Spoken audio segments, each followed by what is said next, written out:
Hello everyone, welcome to prep IAS. आप सभी का प्रेप आईएएस पे स्वागत है। Friends, this is lecture number 23 of our crash course program. और आज के इस सेशन में हम लोग डिस्कस करेंगे about union territories and schedule areas. दोनों टॉपिक प्रीलिम्स के लिए इंपॉर्टेंट है, क्वेश्चंस पूछे जाते हैं। ओके, ये चैप्टर स्टार्ट करने से पहले कुछ इंपॉर्टेंट मैसेज हैं आप लोगों के लिए।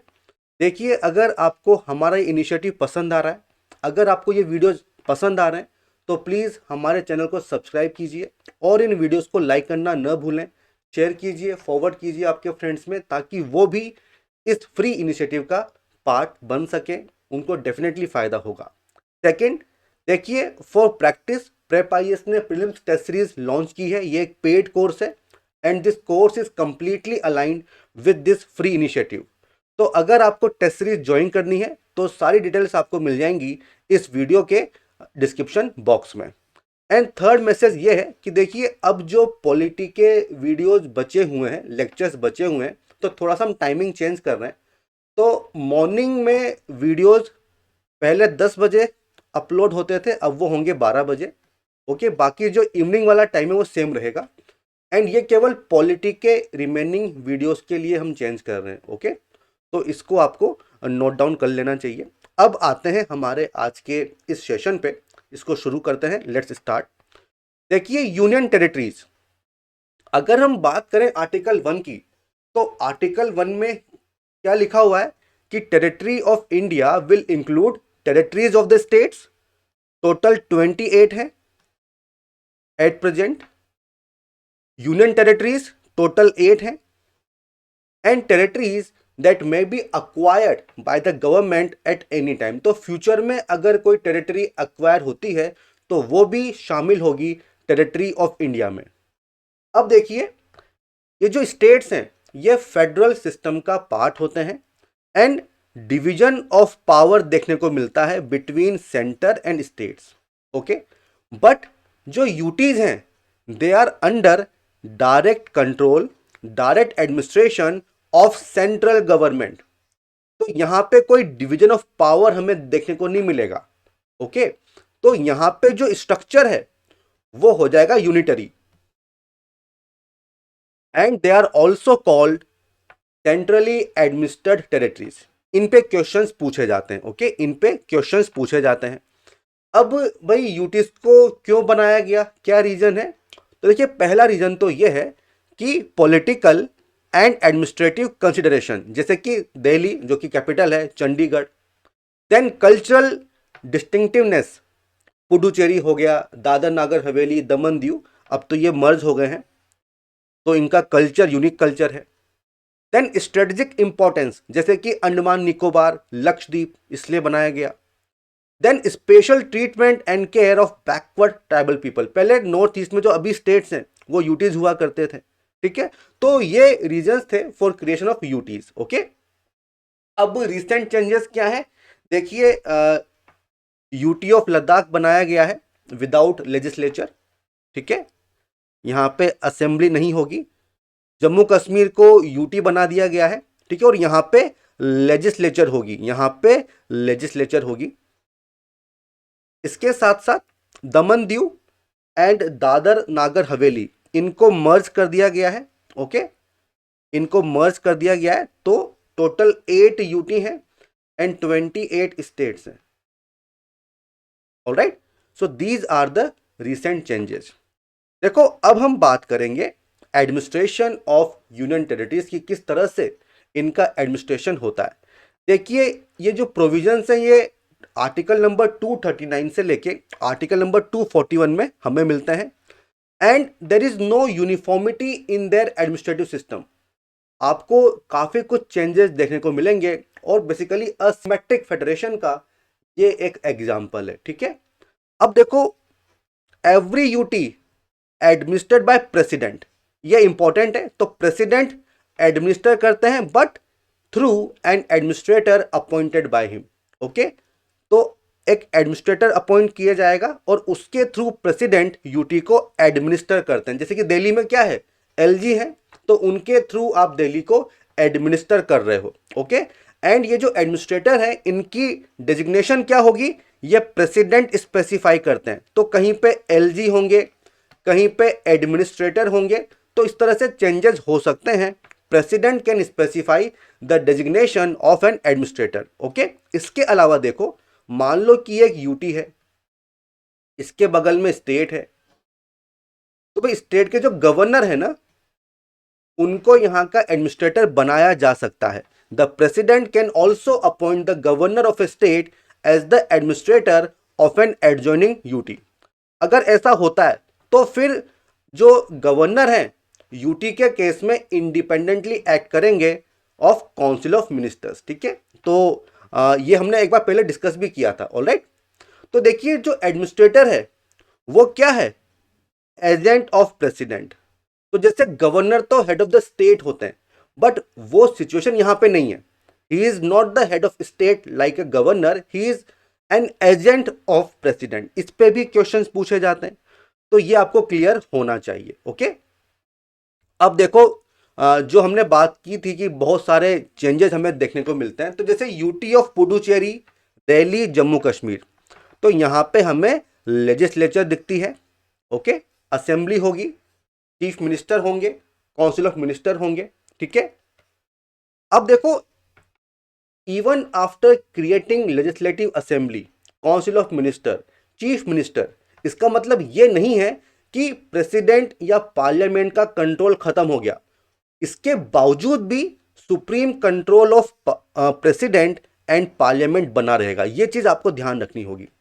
Even after creating these institution, supreme control of president and parliament वो बना रहेगा। ओके, अब देखो, ये जो हम कहते हैं कि पार्लियामेंट का कंट्रोल है, इसका मतलब क्या है कि यूटी के केस में जो 3 लिस्ट हैं, union list, state list, concurrent list, उसके किसी भी आइटम पे पार्लियामेंट लॉ बना सकती है और वो आपको फॉलो करना पड़ेगा। ओके, अब ये जो पावर है, this also extend to Puducherry, Delhi and Jammu Kashmir.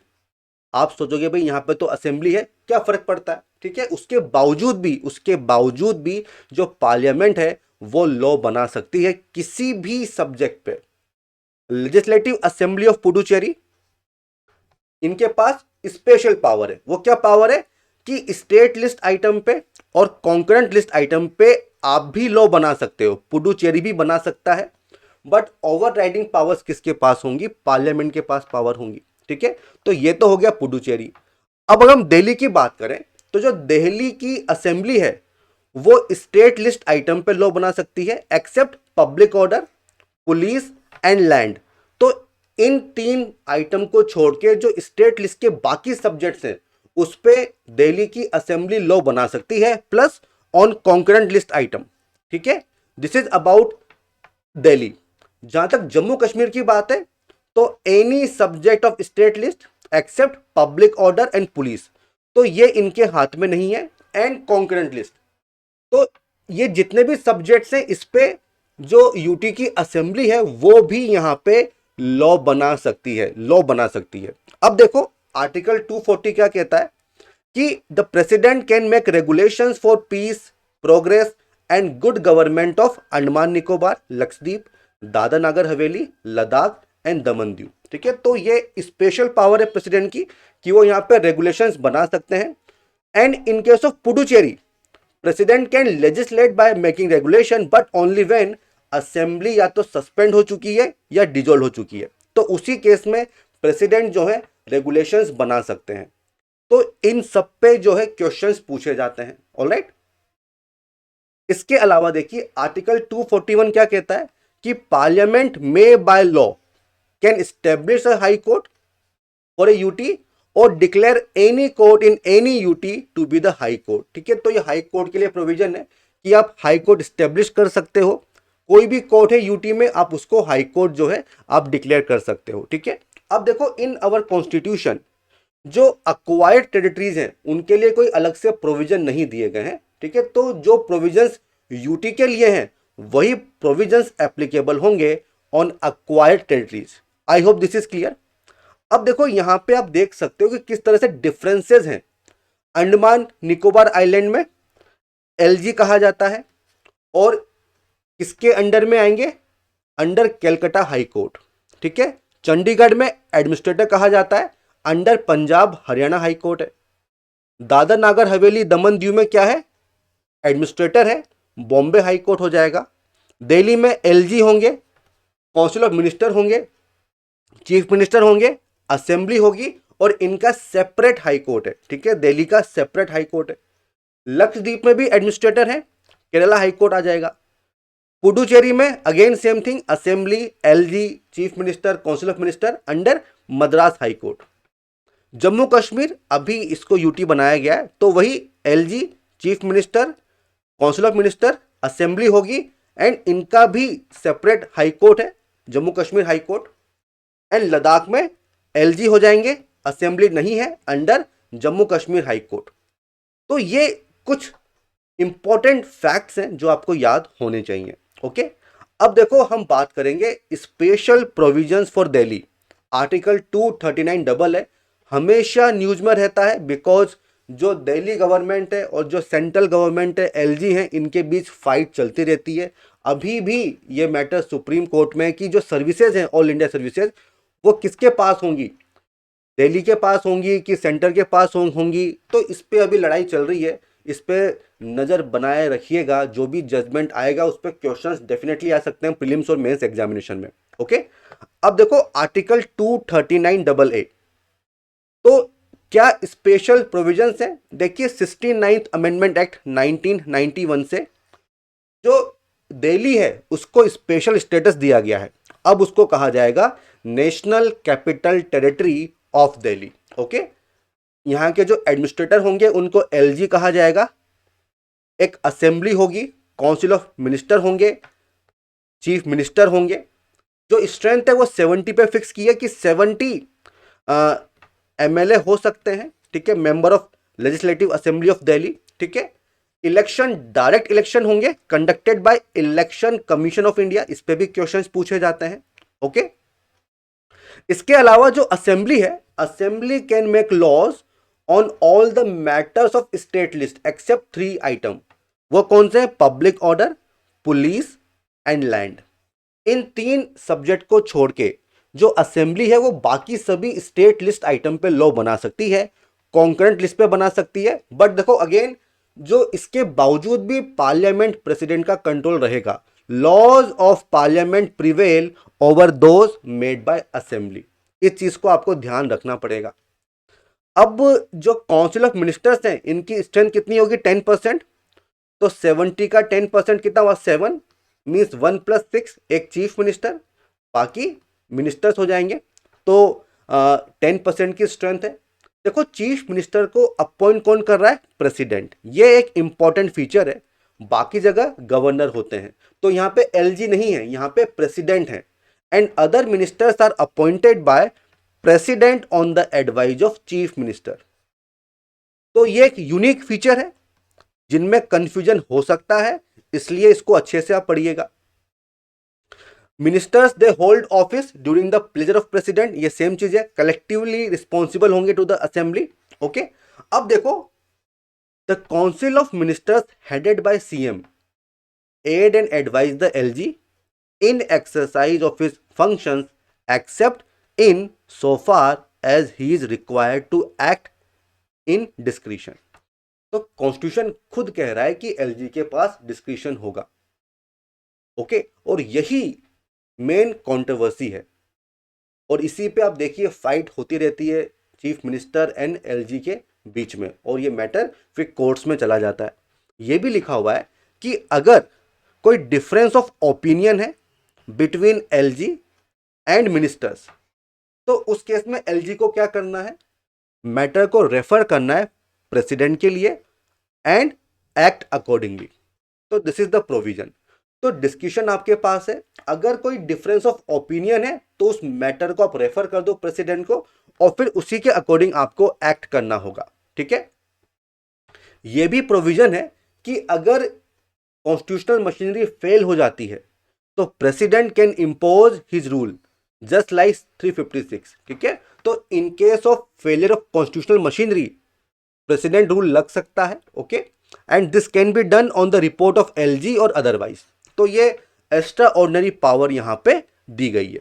Then regarding promulgation of ordinances, तो भाई LG is empowered to promulgate ordinances, लेकिन कब? जब रिसेस होगा, जब असेंबली सेशन में नहीं है, केवल उसी केस में आप प्रमलगेट कर सकते हो, और this will have same force as an act of assembly. Okay, बाकी प्रोविजन वही है कि विद इन 6 वीक आपको अप्रूव करवाना पड़ेगा, ये ऑलरेडी हम देख चुके हैं। Okay, he can also withdraw ordinance at any time, ठीक है।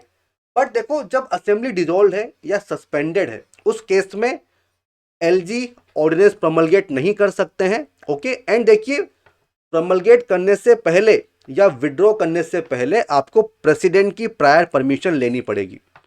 अब ये सब इतने सारे छोटे छोटे पॉइंट्स हैं ना, जिन पे यूपीएससी घुमा देती है, तो बार बार रिवाइज करना, क्योंकि ये सब फैक्ट्स हैं, ये आपको याद करने पड़ेंगे ना, इनको याद करिए।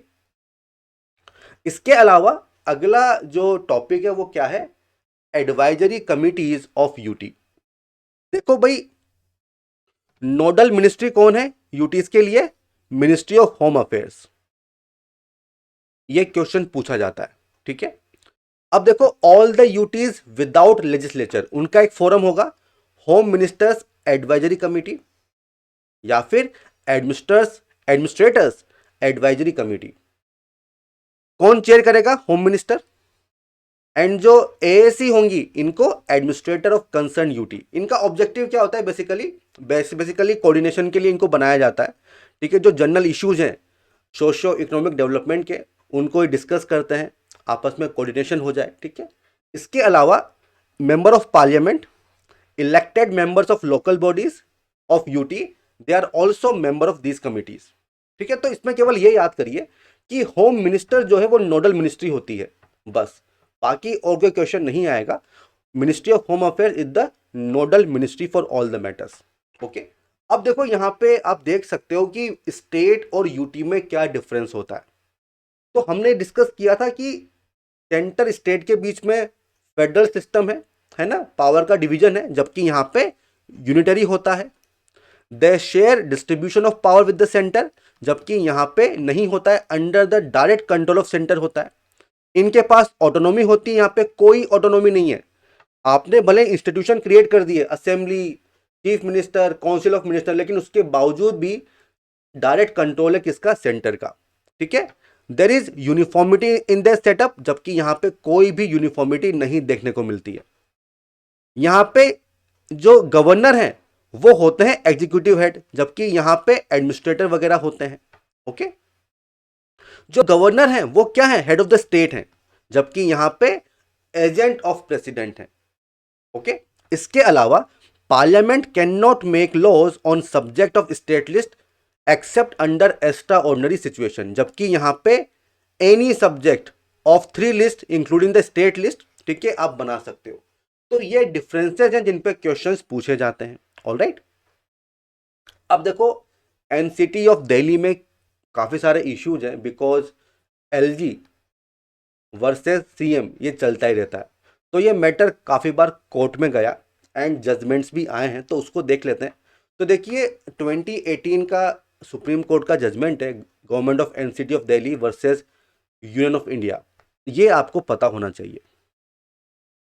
तो इसमें सुप्रीम कोर्ट ने ये कहा कि भाई जो दिल्ली गवर्नमेंट है ये चुनी हुई सरकार है, डेमोक्रेटिकली इलेक्टेड गवर्नमेंट है, तो इसका रोल प्राइमरी रोल होना चाहिए, ठीक है। All decisions by Delhi council of ministers must be communicated to LG. केवल बताना है कि भाई ये हमारा डिसीजन है, इसका मतलब ये नहीं है कि उनका कंकरेंस आपको लेना है, मींस उनका अप्रूवल आपको लेना है, नहीं, बस बता दो कि भाई ये डिसीजन हम लोग ले रहे हैं। And LG is bound to act on aid and advise of council of minister except in respect of 3 subjects, land, public order, police. तो इनके अलावा हर मैटर पे आपको मिनिस्टर्स की बात माननी पड़ेगी, ये कहा था सुप्रीम कोर्ट ने। Okay, there is no requirement of concurrence of LG and he has no power to overrule the decision of state government, इन 3 मुद्दों के अलावा, ठीक है। इसके अलावा देखिए, जो प्रोविजन उसमें क्या है कि in case of difference of opinion between LG and ministers on any matter, जो एलजी है वो मैटर को कहां पे रेफर करेंगे, प्रेसिडेंट को, और उसके हिसाब से एक्ट करेंगे। तो यहां पे सुप्रीम कोर्ट ने ये कहा कि भाई एनी मैटर का मतलब एवरी मैटर नहीं होगा। ठीक है, ये चीज बहुत इंपॉर्टेंट है। केवल वही मैटर्स जो कि कॉन्स्टिट्यूशनली इंपॉर्टेंट हैं उन्हीं को आप भेजिए। ठीक है, ये एक्सेप्शन है, कोई जनरल रूल नहीं है। Okay, and in case of difference of opinion LG and government should act with constitutional morality and trust for each other. तो बेसिकली प्राइमेसी किसको दी है, डेमोक्रेटिकली इलेक्टेड गवर्नमेंट को। अब इसका रिस्पॉन्स दिया पार्लियामेंट ने by this act, government of NCT of Delhi amendment act of 2021। तो पूरी कहानी चेंज कर दी। तो भाई इसमें क्या प्रोविजंस थे कि जो एलजी है उनके पास ज्यादा पावर होंगी। ठीक है, जहां जहां गवर्नमेंट मेंशन किया गया है उसका मतलब क्या है, उसका मतलब होगा एलजी। तो असेंबली कोई लॉ इनेक्ट कर रही है तो उसमें गवर्नमेंट का मतलब होगा एलजी। तो the act defines government as the LG. ठीक है, तो एलजी के पास डिस्क्रिशनरी पावर्स होंगी even in matters where the legislative assembly is empowered to make laws। तो स्टेट लिस्ट आइटम एक्सेप्ट दो 3 आइटम्स उसमें भी एलजी के पास डिस्क्रिशन होगा। ठीक है, and it is mandatory for the government to obtain the opinion of LG on all matters. आपको सारे मैटर्स पे ओपिनियन लेनी है। ओके, और एलजी की ओपिनियन आप लोगे बिफोर इंप्लीमेंटिंग एनी डिसीजन। तो वही बात है कि एलजी को यहां पे प्राइमेसी दी गई है। इसके अलावा जो असेंबली है वो कोई भी रूल नहीं बनाएगी for matters of day to day administration. मतलब बिना एलजी के आप कुछ नहीं कर सकते हो। This is government of NCT of Delhi act of 2021। अभी काफी इस पे डिबेट भी चल रही है, मैटर सुप्रीम कोर्ट में है। सर्विसेज को लेके देखिए क्या जजमेंट आता है। जो भी आएगा उसको देखिएगा, पढ़िएगा। क्वेश्चन डेफिनेटली आएगा प्रीलिम्स या फिर मेंस एग्जामिनेशन में। ओके, अब हम बात करते हैं अगले टॉपिक की, और वो क्या है, schedule area and tribal area. देखो पार्ट 10 आर्टिकल 244 उसमें 5th शेड्यूल और 6th शेड्यूल आपको मिल जाएंगे। तो जो 5th शेड्यूल है वो बात करता है administration and control of schedule areas, schedule tribes in any state except Assam, Meghalaya, Tripura, Mizoram. इन चारों के लिए 6th शेड्यूल दिया हुआ है। तो एट प्रेजेंट 10 स्टेट्स ऐसे हैं जहां पे हमें शेड्यूल एरिया देखने को मिलता है। कौन कौन से हैं, आंध्र प्रदेश, तेलंगाना, झारखंड, छत्तीसगढ़, उसके साथ गुजरात, एमपी, महाराष्ट्र, उड़ीसा, राजस्थान। कितने हो गए, 3 3 6 3 9। कौन सा छूटा, आंध्र प्रदेश, तेलंगाना, झारखंड, छत्तीसगढ़, एक हिमाचल प्रदेश। ओके, तो टोटल 10 है। इन 10 स्टेट्स में आपको शेड्यूल एरियाज मिलते हैं। बाकी असम, मेघालय, त्रिपुरा, मिजोरम, तो यहां पे 6th शेड्यूल एप्लीकेबल होता है। ठीक है, तो एक तो ये चीज आपको पता होनी चाहिए। अब देखो, सबसे पहले हम बात करेंगे 5th शेड्यूल एरिया की, फिर हम 6th शेड्यूल एरिया की बात करेंगे। अगर हम 5th शेड्यूल एरिया की बात करें तो देखो इनको थोड़ा डिफरेंटली हम ट्रीट करते हैं। ऐसा क्यों, because they are inhabited by aboriginals, Adivasi, ठीक है, natives, and they are socially economically backward. इसलिए इनकी कंडीशंस को इंप्रूव करने के लिए स्पेशल एफर्ट्स रिक्वायर्ड होंगे। Special efforts are required. Okay, और इसीलिए जो सेंट्रल गवर्नमेंट है उसको ग्रेटर रिस्पॉन्सिबिलिटी यहां पे दी गई है। 5th शेड्यूल एरिया में जो सेंट्रल गवर्नमेंट है उसको ज्यादा रिस्पॉन्सिबिलिटी दी गई है। ऑब्जेक्टिव क्या है कि ये जो कम्युनिटीज हैं इनके अपलिफ्टमेंट के लिए हमें एफर्ट्स करने हैं। ओके, अगर हम बात करें 6th शेड्यूल एरिया की, ये कहां मिलेंगे, असम, मेघालय, त्रिपुरा एंड मिजोरम। तो भाई यहाँ पे जो ट्राइब्स हैं वो थोड़ी यूनिक ट्राइब्स हैं, क्योंकि उनका असिमिलेशन नहीं हुआ है विद द मेन स्ट्रीम, जबकि इन दिस एरिया यहाँ पे जो ट्राइब्स हैं इनका मोरलेस असिमिलेशन हो चुका है। तो जो मेन स्ट्रीम का कल्चर है, लाइफ है, उसी को ये फॉलो करते हैं, जबकि यहाँ पे ऐसा नहीं है। इन 6 शेड्यूल एरिया आज भी इनका खुद का यूनिक कल्चर है, ट्रेडिशन है, जिसको ये फॉलो करते हैं। ठीक है, तो अभी भी जो इनकी रूट्स हैं वो इनके खुद के कल्चर में देखी जा सकती हैं। तो इसीलिए यहाँ पे ना एक साइजेबल डिग्री ऑफ ऑटोनॉमी दिया जाता है। ऑटोनॉमी मीन्स आप खुद से ही गवर्न कीजिए। तो ये डिफरेंस है between 5th schedule and 6th schedule. यहाँ पे ऑटोनॉमी दी गई है, जबकि यहाँ पे जो सेंट्रल गवर्नमेंट है उसके पास ग्रेटर रिस्पॉन्सिबिलिटी है। ओके, तो ये एक मेन डिफरेंस है between 5th schedule area and 6th schedule area. Okay, अब हम इनको थोड़ा डिटेल में देख लेंगे। देखिए, जो 5th शेड्यूल एरिया है इसको कौन डिक्लेयर करता है? प्रेसिडेंट। तो president is empowered to declare. इसके अलावा एरिया को चेंज कर सकते हैं in consultation with governor of state. आप कम कर सकते हो, ज्यादा कर सकते हो, बाउंड्री चेंज कर सकते हो, हटा सकते हो, सारी पावर्स हैं, but with the governor of state उसका कंसल्टेशन यहां पे करना होगा। अब आता है executive power of state and centre. तो मैंने कहा था कि जो सेंट्रल गवर्नमेंट है उसकी रिस्पॉन्सिबिलिटी थोड़ी ज्यादा होगी, तो वो यहाँ पे डायरेक्शन दे सकते हैं स्टेट गवर्नमेंट को। तो the executive power of state extends to schedule areas. ठीक है, गवर्नर के पास स्पेशल रिस्पॉन्सिबिलिटी है कि आपको प्रेसिडेंट को रिपोर्ट सबमिट करनी होगी regarding administration of these areas. Okay, and the executive power of state center extends to giving directions. तो सेंट्रल गवर्नमेंट इन एरियाज के लिए स्टेट गवर्नमेंट को डायरेक्शन दे सकता है, और अगर स्टेट गवर्नमेंट डायरेक्शन फॉलो नहीं करता है, कॉम्प्लाई नहीं करता है, तो फिर 356 लगाई जा सकती है ना, फेलियर ऑफ कॉन्स्टिट्यूशनल मशीनरी, ये हमने देखा था। ओके, इसके अलावा देखिए एक ट्राइब्स एडवाइजरी काउंसिल आपको बनानी पड़ेगी। तो every state having schedule areas, वहां पे ट्राइब्स एडवाइजरी काउंसिल आपको स्टेब्लिश करनी पड़ेगी। ओके, ऑब्जेक्टिव क्या है? Welfare advancement of schedule tribes के लिए एडवाइस करने के लिए। मेंबरशिप क्या होगी? टोटल 20 मेंबर्स होंगे, जिसमें से 15 मेंबर्स कौन होंगे? Representative of schedule tribes in state assembly. तो जिस स्टेट की बात हो रही है जहां पे शेड्यूल एरिया है, तो वहां पे असेंबली भी होगी।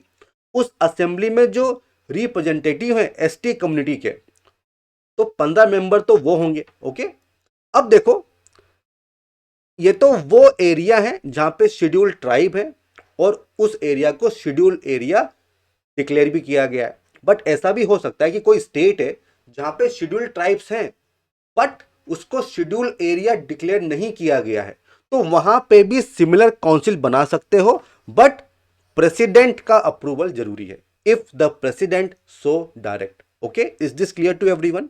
तो this is tribes advisory council. Then law applicable to schedule areas. देखिए, जो पार्लियामेंट्री लॉ है, जो स्टेट लॉ है, वो इन एरियाज पे लगेंगे या नहीं लगेंगे, कुछ मॉडिफिकेशन करना है नहीं करना है, तो ये पूरी पावर दी हुई है गवर्नर को। Governor is empowered to direct that any particular act of parliament और state assembly does not apply और apply with some modification. Okay, he can also make regulation for peace, good government of scheduled areas। ठीक है, after consulting the tribes advisory council. तो ये एक additional responsibility है इसके पास, governor के पास। अब देखिए किस तरह के रेगुलेशन, भाई मनी लेंडिंग को आप रेगुलेट कर सकते हो, लैंड ट्रांसफर को आप रेगुलेट कर सकते हो। ये क्वेश्चन आया था इस बार प्रीलिम्स एग्जामिनेशन में, शायद 21 या 22 में, है ना। तो गवर्नर रेगुलेट कर सकता है। ठीक है, all such regulations require the assent of president. तो सेंट्रल गवर्नमेंट की स्पेशल रिस्पॉन्सिबिलिटी यहां पे होगी। ओके, क्लियर है? अब हम बात करते हैं ट्राइबल एरियाज की। 6th schedule area basically Assam, Meghalaya, Tripura and Mizoram यहाँ पे हैं। तो यहाँ पे जो ट्राइबल एरियाज हैं उनको ऑटोनोमस डिस्ट्रिक्ट बनाया जाएगा। मैंने कहा था ना कि ऑटोनॉमी आपको देनी है, but they do not fall outside the executive authority of state concern. ठीक है, उनकी अथॉरिटी यहां पे रहेगी, उसके बावजूद भी इनको साइजेबल ऑटोनॉमी दी गई है। Governor is empowered to organize reorganize the autonomous district, उनके पास पावर है। अब देखो, मान लो कि ये एक ऑटोनोमस डिस्ट्रिक्ट है और इसमें बहुत सारी डिफरेंट ट्राइब्स हैं, तो प्रोविजन ये भी है कि if different tribes are there in autonomous district, governor can divide the district into several autonomous regions. ठीक है, तो डिस्ट्रिक्ट को आप डिवाइड कर सकते हो ऑटोनोमस रीजन्स में। ओके, अब जो ऑटोनोमस डिस्ट्रिक्ट है उनके पास एक काउंसिल होगी जिसमें 30 मेंबर्स होंगे। इसमें से जो 4 हैं they are nominated by governor, बाकी जो 26 होंगे 26 वो डायरेक्टली इलेक्टेड होंगे on the basis of adult franchise. ठीक है, उनका टर्म 5 साल का होता है। तो भाई आप खुद ही गवर्न करिए, खुद ही लॉ बनाइए, this is the autonomy. Okay, इसके अलावा देखिए, जो मेंबर्स नॉमिनेट किए गए हैं दे hold office during pleasure of president, sorry governor. ठीक है, governor and each autonomous region, अगर मान लो बनाया गया है, जैसे कि ये डिस्ट्रिक्ट है ऑटोनोमस, इसमें रीजन्स बना दिए, उसकी सेपरेट रीजनल काउंसिल भी होगी। ओके, पर्पस क्या है, वही ऑटोनॉमी। अब देखो ये जो काउंसिल्स है ना, ये एरिया को एडमिनिस्टर करती हैं अंडर देयर जुरिडिक्शन। आप लॉ बना सकते हो लैंड को लेके, फॉरेस्ट को लेके, वाटर को लेके, ठीक है, विलेज एडमिनिस्ट्रेशन को लेके, शिफ्टिंग कल्टीवेशन को लेके। पर्पस क्या है कि जो आपका यूनिक कल्चर है आप उसको बनाए रखिए, है ना। तो इस तरह से ऑटोनॉमी यहां पे दी गई है। और क्या किया गया है, all such laws require the assent of governor, obvious सी बात है। ठीक है, इसके अलावा विलेज काउंसिल्स कोर्ट्स आप बना सकते हो for trial of suits and cases. भाई इनका कस्टम ट्रेडिशन अलग होता है, तो उसी हिसाब से आप जो है ट्रायल कर सकते हो। ठीक है, between the tribes rules regulations अलग अलग होते हैं। ठीक है, अपील आप कर सकते हो, बट जो हाई कोर्ट का जुरिडिक्शन है वो गवर्नर स्पेसिफाई कर देंगे। ठीक है, तो ये चीज भी याद रखनी होगी आपको। इसके अलावा जो डिस्ट्रिक्ट काउंसिल है वो स्कूल बना सकती है, मैनेज कर सकती है dispensaries, market, ferries, fisheries, roads वगैरह। ठीक है, मनी लैंडिंग, ट्रेडिंग को लेके रेगुलेशंस बना सकती हैं।